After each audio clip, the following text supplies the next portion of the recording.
Tuloy mo ha, iginagalang ang kano, barangay chairman. Tapos lahat pupuntahan mo sa barangay mismo niya ha, para sabihin na, Kap, pakibayaran mo nga to, abunuhan mo tong utang nitong constituent mo. Tapang, di ba? Sira ulo, may debt, ano to, may debt wish to. O di ba? Pupunta siya sa ano, Mario Joseph. Ewan ko, bobo talaga. May nagtanong sa akin, magandang hapon po, field collector po ito. Papunta na ako sa barangay at trabaho nyo para makapagreklamo ng personal sa inyong barangay chairman at mapaabunuhan itong utang nyo. Hindi ako nagkulang mula kanina. Ipapatawag ko na lang kayo mamaya pagdating ko para sa perma at blatter sa inyo. Yan ang text ng agent sa anak ko. Okay, napakagandang katanungan po nito, no? Pero bago ho natin siya sagutin, imbitahan ko muna sana kayo na pakisuportahan po yung aking mga social media account sa YouTube, Facebook, and TikTok. Ito po, sagutin po natin itong panibagong kalokohan na naman ng Ola sa inyo, no? Nagpakilala pong field collector. Okay. Papunta na raw siya sa barangay nyo at sa trabaho. Okay, tapos para daw makapagreklamo siyang personal dun sa inyong barangay chairman. Okay. Tapos, papaabunuhan pa yung utang ninyo dun sa barangay chairman. Wow. Ibang klase itong field collector ko nun ninyo, no? Kasi ganito lang yan, no? Sigurado ito, hindi field collector to. No? Nambablap lang ho ito. Kasi kung field collector yan, hindi ho yan magme-message sa inyo na pupunta kayo sa bahay. Bakit? Tingnan nyo Ang pinananakot ho nila kasi, lagi is pupuntahan nila yung kliyente nila sa bahay. Di po ba? Yun ang panakot nila eh. Bakit sasabihin na papunta na sila sa inyo? Doon sa barangay po ninyo. Di po ba? Kasi kung ginagawa nilang panakot, ibig sabihin, di ba, iiwasan nyo siya.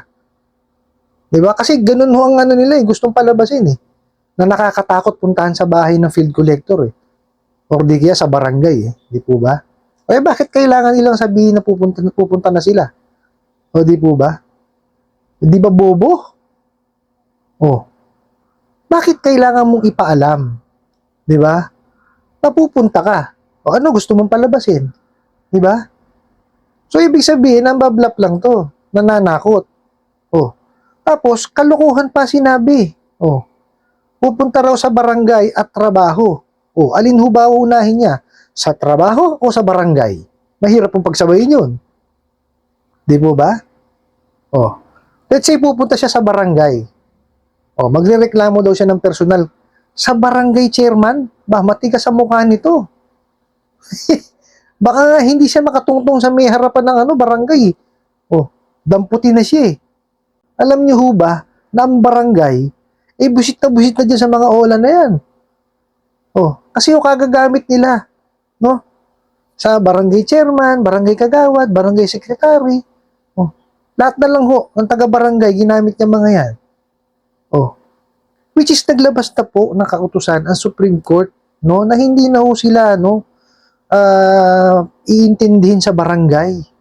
Dahil sila ho yung malaking kumpanya. Ano po? Ang barangay conciliation proceedings po para sa mga individual ho yan, no? Na nasasako po ng munisipalidad or ng city. Tapos ang barangay conciliation proceedings po is depende ho dun sa kung sino ho yung nagrereklamo kung saan barangay gaganapin. Wari ho ako, taga barangay ABC. Tapos yung nirereklamo ko ho, taga barangay YZ. Kung gusto ko doon sa barangay ko iganapin yung barangay conciliation proceedings, doon ko gaganapin. Basta ho within sa loob ho ng municipality or ng city na yon. Ganun ho, pang individual lang ho yan, hindi ho yan pang pang malalaking kumpanya, no? Kasi lagi ho nilang sinasabi, no? Kailangan daw ho ng ng certificate to file action. Tama po, kailangan naman ho talaga ng certificate to file action. Pero po, yan ipang dun sa mga individual. Pagka yung mga malalaking kumpanya, no, basta ikaw nagawa mo na yung ano, yung kumbaga na-exhaust mo na yung collection effort, no? At nakapagpadala ka na at na-receive na yung ano, yung demand letter, pwede nang dumiretso ng ano, small claims court. Hindi na kailangan ng ano ng certificate to file action pa. Oh. Manong magbasa kasi ho kayo, no? Pag-aralan niyo ho yung batas ng Pilipinas. Hindi yung tira kayo ng tira. Oh, ito pang nakakatawa rito, no? For the sake of argument po, sige patulan natin 'to. No, magrereklamo daw siya ng personal kay barangay chairman. At papaabunuhan, o papaabunuhan daw yung utang nyo. Eh, si Raul to. Ano kinalaman ni barangay chairman doon sa utang nyo? Di ba? Bakit kailangan si barangay chairman ng ano? Ang mag-abono ng utang? O sigurado yan, pag nakita siya ni barangay chairman, eh, batok abutin yan. O, isa lang naman nasasabihin ni barangay chairman yan. Eh. Ano kinalaman ko doon sa utang yan? Di ba? Si Raulo talaga tong mga to. Makapanakot lang, kahit sino gagamitin. Oh, eh mali naman. Di ba? Oh, tapos pupunta pa sa trabaho. Ano gagawin sa trabaho? Oh, pupunta raw sa pinagtatrabahuan nyo. Ano gagawin nila? Ala. Di ba? Ano magagawa nila ron? Mario Joseph na yan. Tapos, oh, hindi raw daw sila nagkulang. Hindi daw siya nagkulang mula kanina. Oh. Ano, gaano kahaba yung kanina, di ba? Tapos ipapatawag na lang daw kayo. Siya pa magpapatawag ha. Ipapatawag ko na lang kayo. Mamaya, tibay talaga ng mukha nito. Ha? Pagdating niya. Para pirmahan, no? Yung blatter. Ba, matindi. Siya pa ang, ano, may ganang magpa-blatter. Oh. Di ba? Doon siya nagpadala ng, ano, ng message. Kayo ho ang magpa-blatter.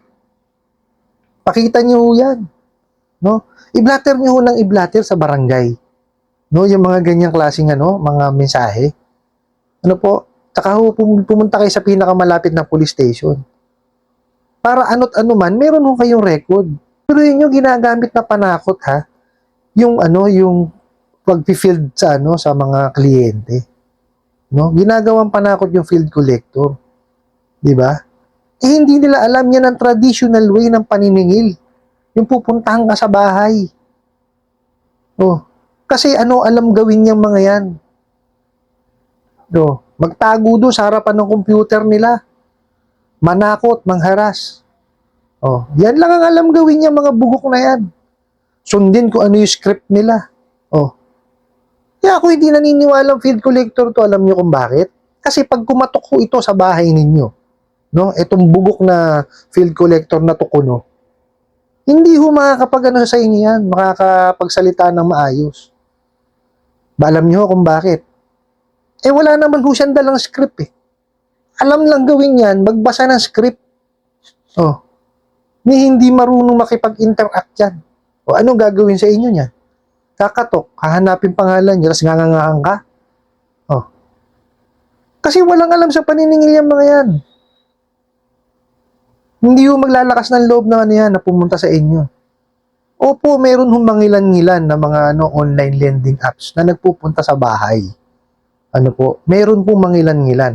Pero itong mga to, itong mga abusado na to, hindi pupunta yan dyan. Pupusta ho ako sa inyo. No? Alam nyo na ho yung mga kumpanya na, ano, yung mga lending apps na nagpupunta ng bahay. No? Nakita nyo naman, pag nagpunta ng bahay, ang gagalang, di ba? Oh. Tapos, ito, ganun ang gagawin. Pipirmahan pa raw yung blatter. Naka ng kamote. Lakas ng loob. Sila pa magpapapirma ng ano? Blatter. Matibay, ano? Tapos pa, ang nakakatawa dito, si chairman pa mag-aabono sa utang nyo. O di ba mga tanga talaga tong mga ola na to? Di ba nila alam yung ano nila, yung ginagawa nila? Sinisira talaga nila yung credibility nila. Oh. Bili mo ha, iginagalang ang barangay chairman.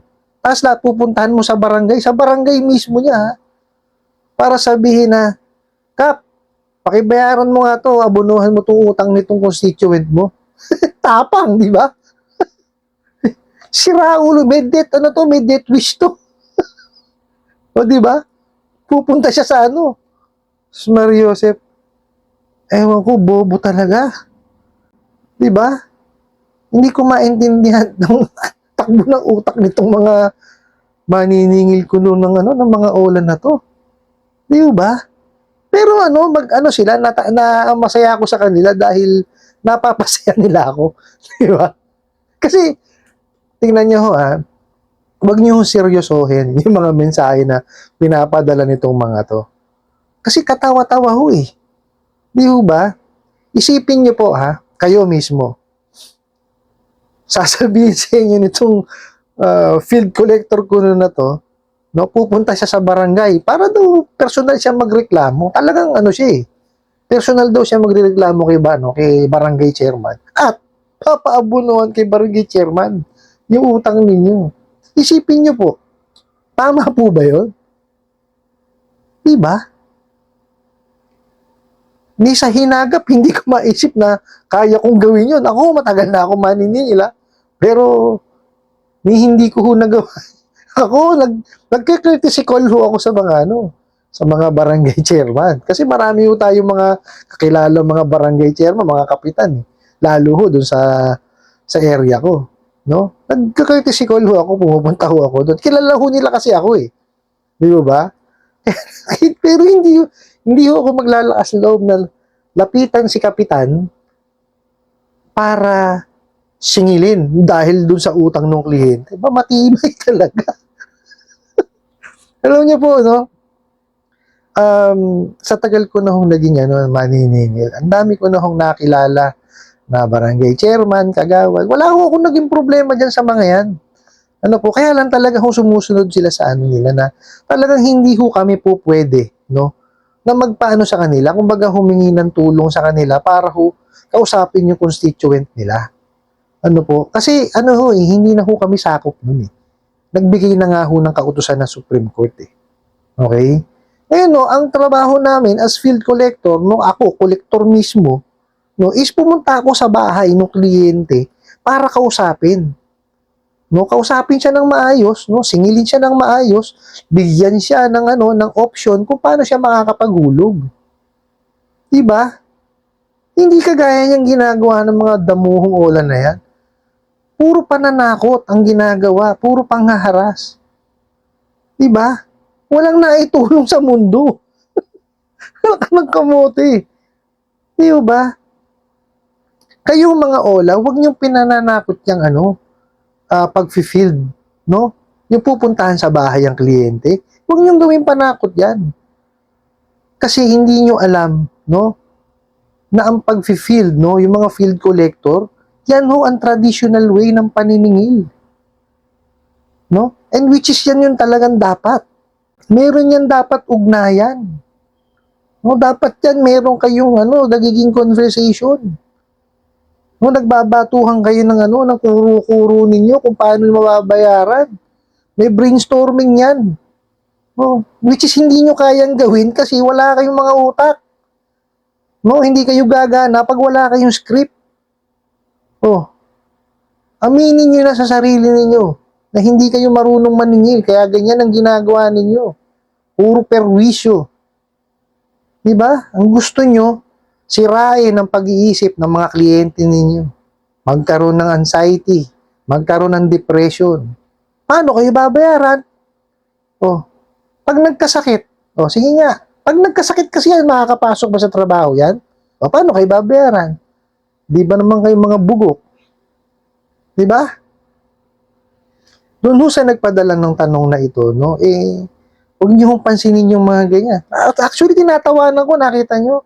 Kasi napakalaking kalukuhan Puro kabubuhan ng alam ng mga damuhola na yan Di ba?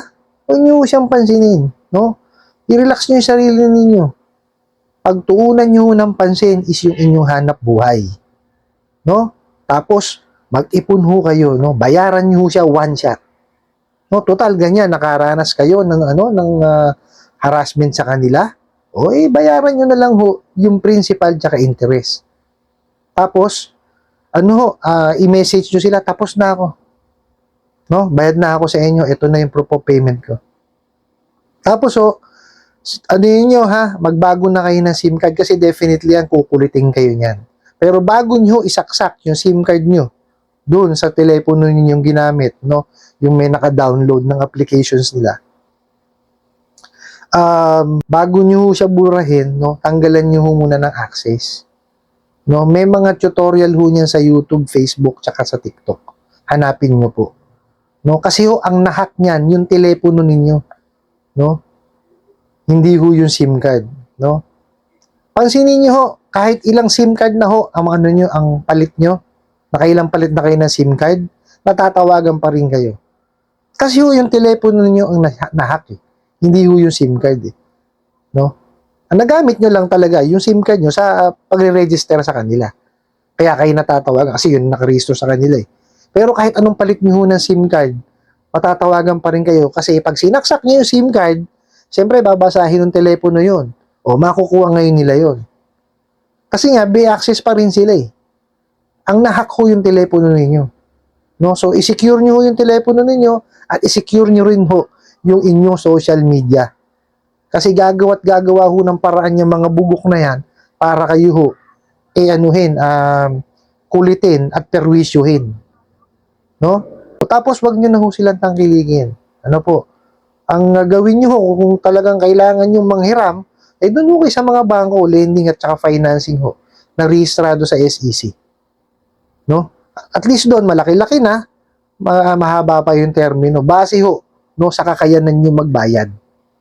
At ang kagandahan ho sa mga lending, financing at bangko na register po sa SEC, ano ho yan, sinusunod ho kung ano man yung kautusan no, sa batas ho natin. Tsaka ho, i-build nyo po yung inyong credit standing. Ano po? Ang pinakamadali hong paraan ng pag-build ng credit standing is mag-open ho kayo ng savings account ninyo. Hindi naman ho nyo kailangan mag-ipon ng malaki agad eh. Meron naman ho dyan, pwede kayo mag-open 1,000. Tapos kada sahod to, dagdagan nyo ng 100, 200. Di ho ba? Pagka ho yan nakita kayo ng bangko na continuous ang paghuhulog po ninyo, ay sila na ho ang lalapit sa inyo. Offeran kayo niya ng credit card, personal loan, kung ano-ano hong loan. Kasi ho dyan ho kumikita ang bangko sa pagpapautang. Hindi naman ho kumikita ng pera yan sa pagsisave nyo ng pera eh. Hindi ho kumikita dyan yun. Kumikita ho ang mga bangko sa pagpapautang. Kaya ho gustong-gusto niya nagpapautang. Kaya lang, syempre, kailangan pag-isipan nyo kung talagang kukunin ninyo. Kasi obligasyon ho yun. Hindi po pwedeng inalo kayo ng credit card o ng loan, kakagatin nyo agad. Ay, wag ganon. Isipin nyo ho muna kung kaya nyo bayaran. Tsaka kung responsible na kayo gumamit ng credit card. Kasi hindi ho basta-basta ang credit card. Basta ho hawak nyo yan, na-swipe nyo na na-swipe, ay kailangan bayaran nyo kung ano swipe nyo. Kung hindi nyo kaya pang bayaran, wag nyo na hong balakin pa. Kasi mahirap pumabaon sa credit card. I hope nasagot ko po itong katanungan na to at sana po ay makatulong. Maraming salamat po sa inyong walang sawang pagsuporta at panonood sa aking mga videos. Maraming salamat po sa inyong pag-like, pag-share, pag-comment at pagtatanong. And kunin ko na rin po itong opportunity na to na magpasalamat po sa inyo, doon po sa mga nag-subscribe at doon po sa mga nag-follow. Maraming salamat po sa inyo. Sana po i-share nyo po yung aking mga videos para po mapanood din po nung iba pang mga na abuso, ng mga damuhong ola na to. Yun lang naman ho ang ating na hangarin, makatulong ho tayo na kahit papaano mapawi yung inyong depression tsaka yung anxiety na nararamdaman dahil nga ho sa pang-aabuso nitong mga online lending apps na ito. At saka kunin ko na rin po itong opportunity na to para imbitahan ho kayo na pakisuportahan po yung aking mga social media account sa YouTube, Facebook, and TikTok. Hanggang sa muli po. Yun lang.